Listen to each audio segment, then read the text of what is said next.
today we drove up to Jacksonville, which we're from South Florida, so that's a really long time. That's a 4-hour drive for a 9:20 tee time this morning. Literally drove 4 hours, started the drive at 4 o'clock in the morning for a tournament. So it was an AJGA qualifier. I filmed the qualifier. You guys will see that video coming out. I can't tell you if I qualified or not, but we're driving back home now. Another 4-hour drive.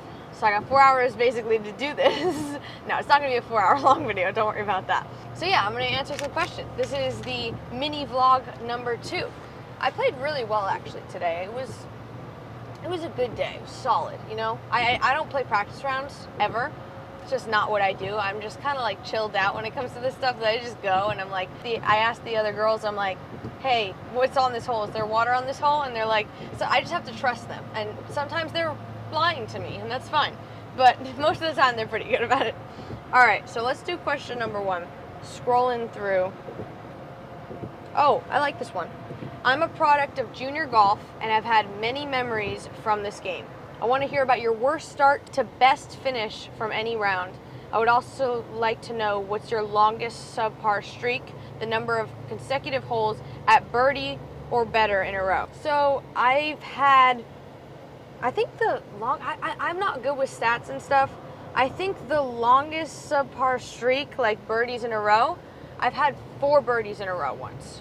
No, 5. No, 4. I've had 4 birdies in a row once.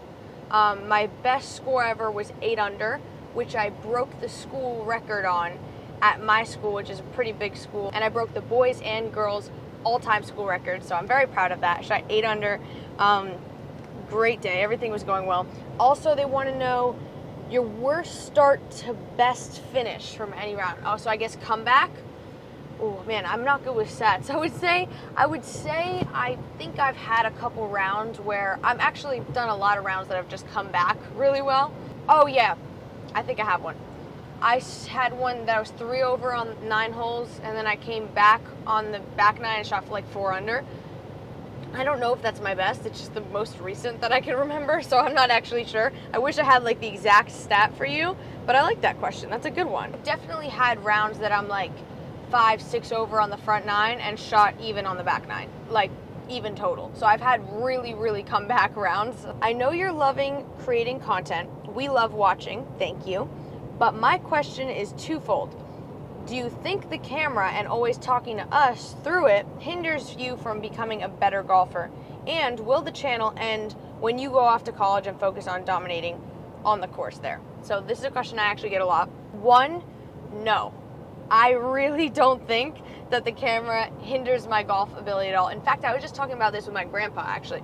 I said to Gutta, I was like, I've become, I think, a better golfer in tournaments now that I started doing this YouTube.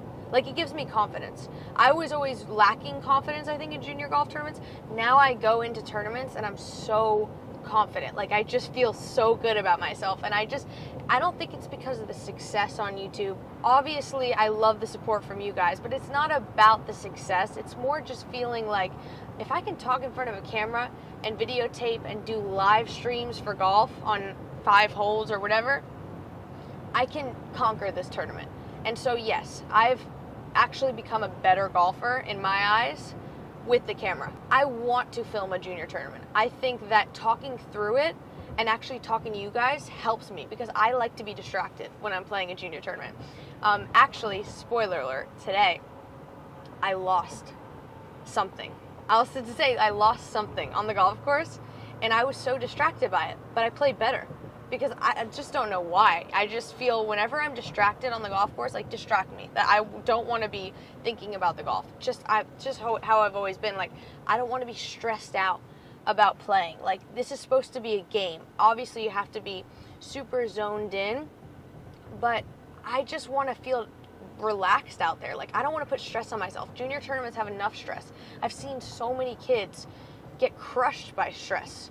It's just not a good thing. So I actually love that I can talk to the camera and conquer that. Like, it's built me so much confidence. So I'm actually thankful to you guys who've supported me because I think it's made me be a better golfer. And I'm really thankful about that. Will the channel end when you go off to college and focus and dominate on the course there? no, I will try and bring this channel as far as I possibly can. Like I've said before, I think I said it in the last mini vlog, this is my passion now. Like, I enjoy creating content. Like, this is so fun for me. And I just love talking to you guys and answering questions and playing golf and having that the focus, but doing other things. Like, I love the social media. So no, if I go off to college, you guys are coming with me. If I go on the LPGA tour, you guys are coming with me. If I just stay doing YouTube golf, whatever happens, like, I don't know.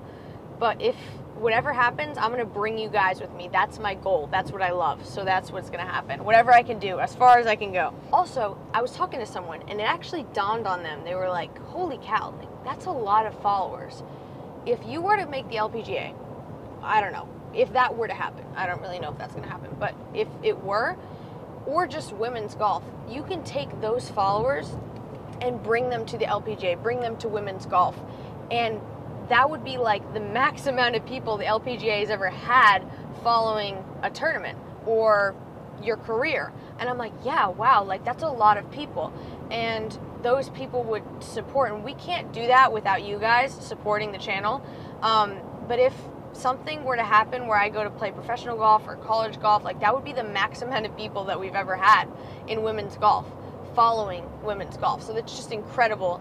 Also, I saw this question last night. I love this question because I am not at all political, like, honestly. I just don't care to be involved with it, like, at all. So this is just a funny question. Gabby, what should the U.S., us, do about $33 trillion in national debt? I trust you far more than anyone in D.C. Again, I don't know. I'm not into politics. I just thought it was funny that you thought you could come to me for it. I thought it was hilarious. That one made, I went to bed, I came up on my notifications, and I'm like, that is hilarious. I was laughing so hard. I love it.